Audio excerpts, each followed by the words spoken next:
श्रीमद् भागवत गीता सिर्फ एक धर्म के लिए नहीं है, बल्कि इसे धरती के हर इंसान को पढ़ना और समझना चाहिए, ताकि वो अपनी जिंदगी में सुख, शांति और सफलता को प्राप्त कर सके। कहा जाता है कि जिस घर में गीता का पाठ हर रोज पढ़ा जाता है या सुना जाता है, उस घर में भगवान श्री कृष्ण आते रहते हैं। श्रीमद् भागवत गीता एकमात्र ऐसा ग्रंथ है जो मनुष्य को जीने का सही तरीका बताती है। गीता जीवन में धर्म, कर्म और प्रेम का पाठ पढ़ाती है। श्रीमद् भगवत गीता का ज्ञान मानव जीवन और जीवन के बाद का जीवन दोनों के लिए उपयोगी माना गया है।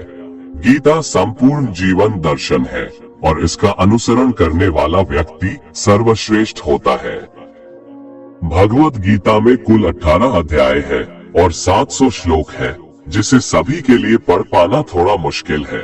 इसीलिए आज के इस बेहद ही खास वीडियो में हम संपूर्ण गीता सार के बारे में बात करने वाले हैं, जिन्हें जानकर आप श्रीमद् भागवत गीता का सही मतलब समझ पाएंगे।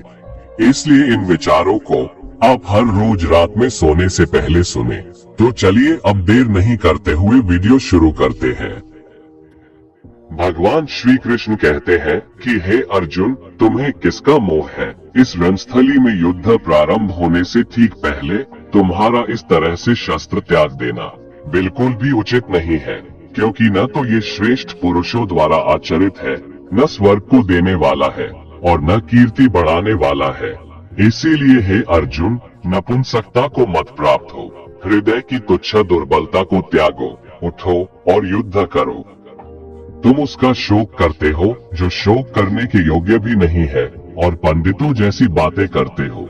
ज्ञानी व्यक्ति ना तो मरने वाले का शोक करते हैं और ना ही उनका शोक करते हैं जो अभी जिंदा है, क्योंकि वो जानते हैं जो मर गया वो फिर से जन्म लेगा और जो जिंदा है वो एक दिन जरूर मरेगा। हे अर्जुन, न तो ऐसा है कि मैं किसी काल में नहीं था या तू नहीं था अथवा ये राजा लोग नहीं थे, और न ऐसा है कि इससे आगे हम सब नहीं रहेंगे। वर्तमान शरीर की उत्पत्ति से पहले भी हम सब थे और पीछे भी रहेंगे।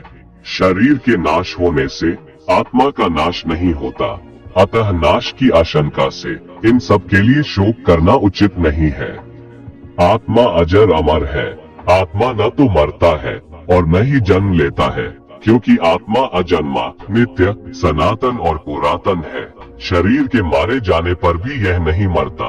जैसे मनुष्य पुराने वस्त्रों को त्याग कर नए वस्त्र धारण करता है, ठीक उसी प्रकार जीवात्मा पुराने व्यर्थ शरीर को त्याग कर नए शरीर को धारण करती है।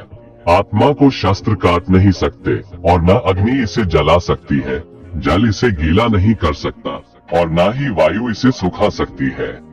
परंतु फिर भी अगर तुम इस आत्मा को सदा जन्म लेने वाला और सदा मरने वाला समझता है, तो भी हे महाबाहो, तू इस प्रकार का शोक करने के योग्य नहीं है, क्योंकि इस मान्यता के अनुसार जन्मे हुए की मृत्यु निश्चित है और मरे हुए का जन्म लेना भी निश्चित है।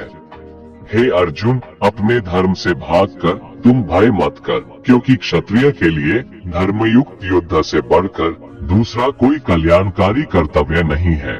हे पार्थ, अपने आप प्राप्त हुए और खुले हुए स्वर्ग के द्वार रूपी इस प्रकार के युद्ध को भाग्यवान क्षत्रिय लोग ही पाते हैं।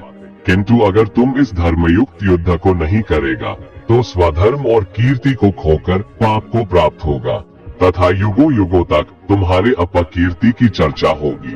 सम्मानित पुरुष के लिए अपकीर्ति मौत से भी बढ़कर है। या तो तुम युद्ध में मारा जाएगा और स्वर्ग को प्राप्त होगा, या तो संग्राम में जीतकर पृथ्वी का राज्य भोगेगा। इस कारण हे अर्जुन, उठ और युद्ध कर। जय पराजय, लाभ हानि और सुख दुख को समान समझकर युद्ध के लिए तैयार हो जा। इस प्रकार युद्ध करने से तू पाप को नहीं प्राप्त होगा और यही तुम्हारा सबसे बड़ा धर्म और कर्म है। ये संसार मेरी ही माया है। ये संसार मुझसे ही उत्पन्न हुआ है। मैं ही इसका पालन पोषण करता हूँ और मैं ही इस सृष्टि का विनाश करता हूँ। मैं जल में रस हूँ, चंद्रमा और सूर्य में प्रकाश हूँ, संपूर्ण वेदों में ओंकार हूँ। आकाश में शब्द और पुरुषों में पुरुषत्व हूँ। मैं ही सूर्य रूप से तपता हूँ, वर्षा का आकर्षण करता हूँ और उसे बरसाता हूँ। हे अर्जुन, मैं ही अमृत और मृत्यु हूँ, सत असत भी मैं ही हूँ। मैं धरती की मधुर सुगंध हूँ, मैं अग्नि की ऊष्मा हूँ। सभी जीवित प्राणियों का जीवन और सन्यासियों का आत्म संयम भी मैं ही हूँ। मैं भूत, वर्तमान और भविष्य के सभी प्राणियों को जानता हूँ, लेकिन वास्तविकता में मुझे कोई नहीं जानता। हमेशा शक करने वाला व्यक्ति कभी शांति प्राप्त नहीं कर पाता है।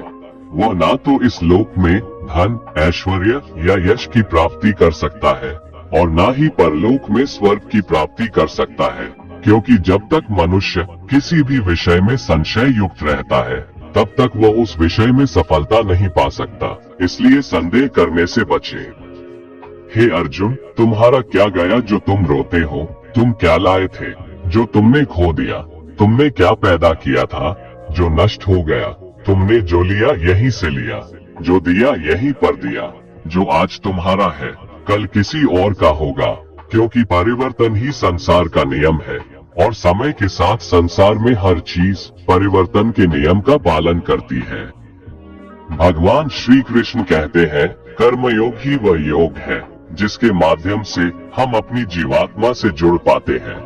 कर्मयोग हमारे आत्मज्ञान को जागृत करता है। इसके बाद हम न केवल अपने वर्तमान जीवन के उद्देश्यों को, बल्कि जीवन के बाद की अपनी गति का पूर्वाभास प्राप्त कर सकते हैं। इस योग में कर्म के द्वारा ईश्वर की प्राप्ति की जाती है। श्रीमद् भगवद गीता में कर्मयोग को सर्वश्रेष्ठ माना गया है। गृहस्थ और कर्मठ व्यक्ति के लिए ये योग अधिक उपयुक्त है। कर्म योग सिखाता है कि कर्म के लिए कर्म करो, आसक्ति रहित होकर कर्म करो। कर्मयोगी इसीलिए कर्म करता है कि कर्म करना उसे अच्छा लगता है और इसके परे उसका कोई हेतु नहीं है। कर्मयोगी कर्म का त्याग नहीं करता, वह केवल कर्मफल का त्याग करता है और कर्म जनित दुखों से मुक्त हो जाता है। उसकी स्थिति इस संसार में एक दाता के समान है और वो कुछ पाने की कभी चिंता नहीं करता। वह जानता है कि वो दे रहा है और बदले में कुछ मांगता नहीं, और इसीलिए वह दुख के चंगुल में नहीं पड़ता। कर्म फल का त्याग कर धर्मनिरपेक्ष कार्य का संपादन भी पूजा के समान हो जाता है। संसार का कोई कार्य ब्रह्म से अलग नहीं है, इसलिए कार्य की प्रकृति कोई भी हो, निष्काम कर्म सदा ईश्वर को ही समर्पित हो जाता है। पुनर्जन्म का कारण वासनाओं या अतृप्त कामनाओं का संचय है। कर्मयोगी कर्मफल के चक्कर में ही नहीं पड़ता, अतः वासनाओं का संचय भी नहीं होता। इस प्रकार कर्मयोगी पुनर्जन्म के बंधन से भी मुक्त हो जाता है। भगवान श्री कृष्ण कहते हैं, मनुष्य का मन वायु की तरह चंचल है। यह मन ही है जो मनुष्य को काम वासनाओं की तरफ भटकाता रहता है। अगर जीवन को सफल बनाना है तो मन पर काबू करना बहुत जरूरी है। मन को वश में करने से दिमाग की शक्ति केंद्रित होती है, जिससे कार्यों में सफलता मिलने लगती है। गीता के अनुसार जिस व्यक्ति ने अपने मन पर काबू पा लिया, वह मन में पैदा होने वाली बेकार की चिंताओं और इच्छाओं से भी दूर रहता है। साथ ही व्यक्ति अपने लक्ष्य को भी आसानी से प्राप्त कर लेता है। अगर मन को वश में नहीं करोगे तो वह तुम्हारा सबसे बड़ा शत्रु बन जाएगा।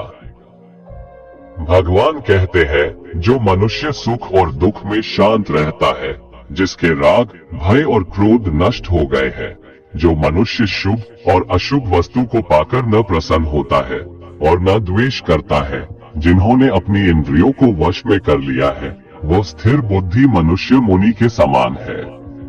ऐसा मनुष्य स्थिर चित्त और इंद्रियों को वश में करके ज्ञान द्वारा परमात्मा को प्राप्त करके हमेशा संतुष्ट रहता है। क्रोध मनुष्य को नरक की ओर ले जाने वाला द्वार है। क्रोध करने से व्यक्ति का मन अशांत हो जाता है और उसकी स्मरण शक्ति भ्रमित हो जाती है। स्मृति में विभ्रम होने से उसकी बुद्धि नष्ट हो जाती है और फिर व्यक्ति का पतन हो जाता है।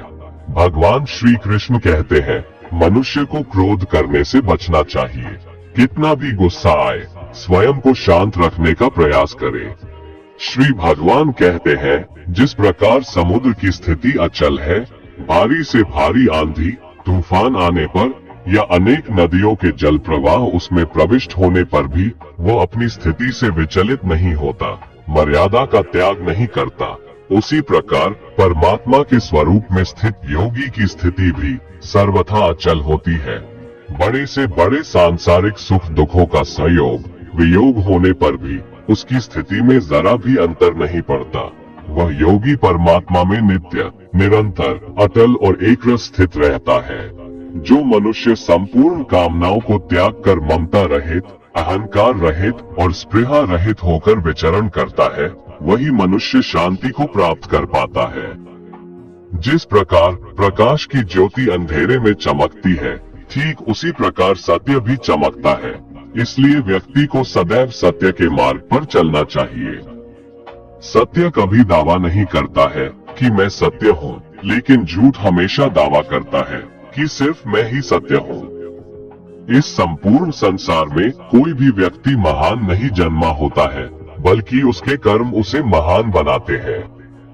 सही कर्म वह नहीं है जिसके परिणाम हमेशा सही हो, अपितु सही कर्म वह है जिसका उद्देश्य कभी गलत ना हो। श्रेष्ठ पुरुष जैसा आचरण करता है, अन्य पुरुष भी वैसा ही आचरण करते हैं। वो जो कुछ प्रमाण देता है, समस्त मनुष्य समुदाय उसी के पद चिन्हों पर अपने रास्ते चुनता है। इसलिए सज्जन व्यक्तियों को सदैव अच्छा व्यवहार करना चाहिए। जो मनुष्य ईश्वर में श्रद्धा नहीं रखते, वो अज्ञानी मनुष्य जीवन में कभी भी सुख, शांति और सफलता को प्राप्त नहीं कर पाते। ऐसे मनुष्य की बुद्धि विपरीत हो जाती है। वे लौकिक और पारलौकिक सब प्रकार के सुख साधनों को विपरीत ही समझने लगते हैं। इसी कारण वे विपरीत आचरणों में प्रवृत्त हो जाते हैं। इसके फलस्वरूप उनका इस लोक में और परलोक में पतन हो जाता है।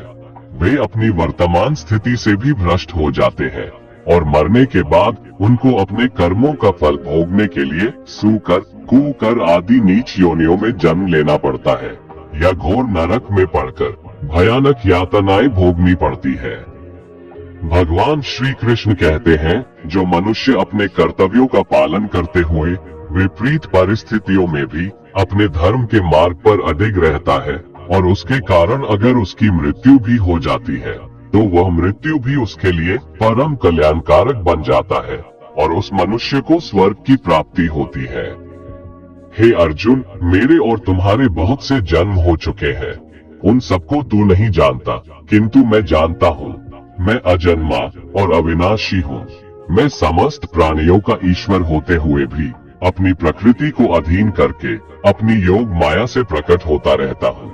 जब जब इस धरती पर धर्म की हानि और अधर्म की वृद्धि होती है, तब तब अधर्म का विनाश और धर्म की पुनर्स्थापना हेतु मैं अपने एक नए रूप को रचता हूँ और लोगों के सम्मुख प्रकट होता रहता हूँ। मनुष्य मेरी जिस भी रूप की पूजा करते हैं, मैं भी उनको उनकी भावना के अनुसार उसी रूप में दर्शन देता हूँ।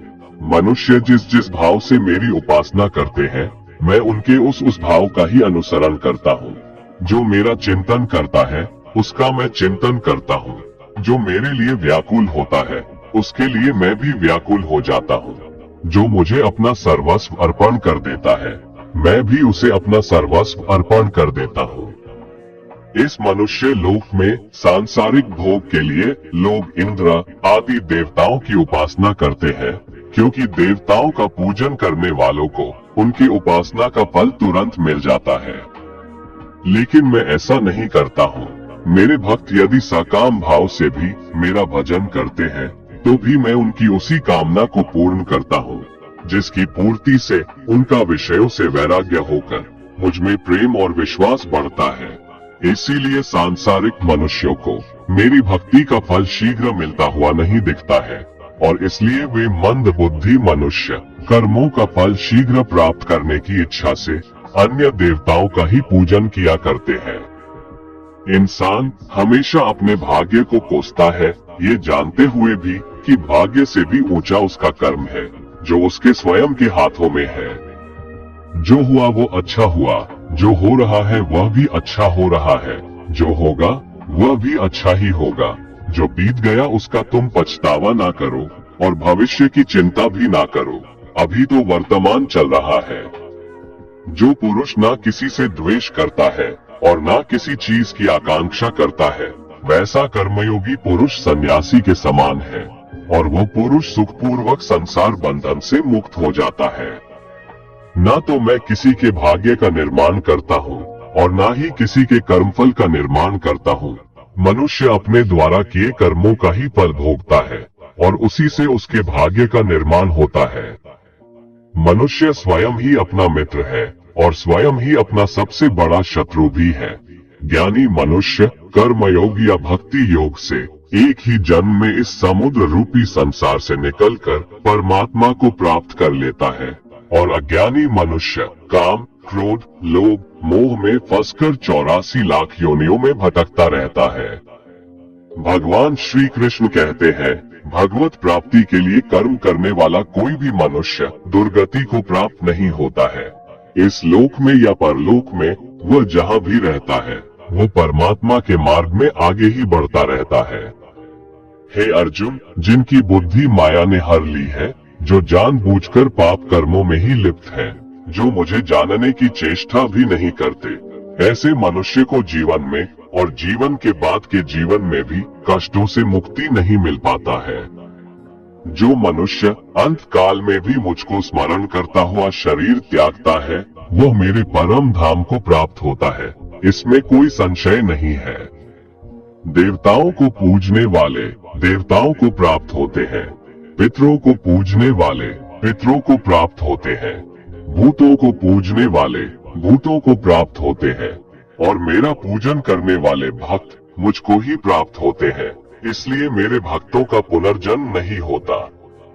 जो कोई भक्त मेरे लिए प्रेम से पत्र, पुष्प, फल, जल आदि अर्पण करता है, उस शुद्ध बुद्धि निष्काम प्रेमी भक्त का प्रेम पूर्वक अर्पण किया हुआ वह पत्र, पुष्प मैं सद्गुण से प्रकट होकर प्रेम पूर्वक खाता हूँ।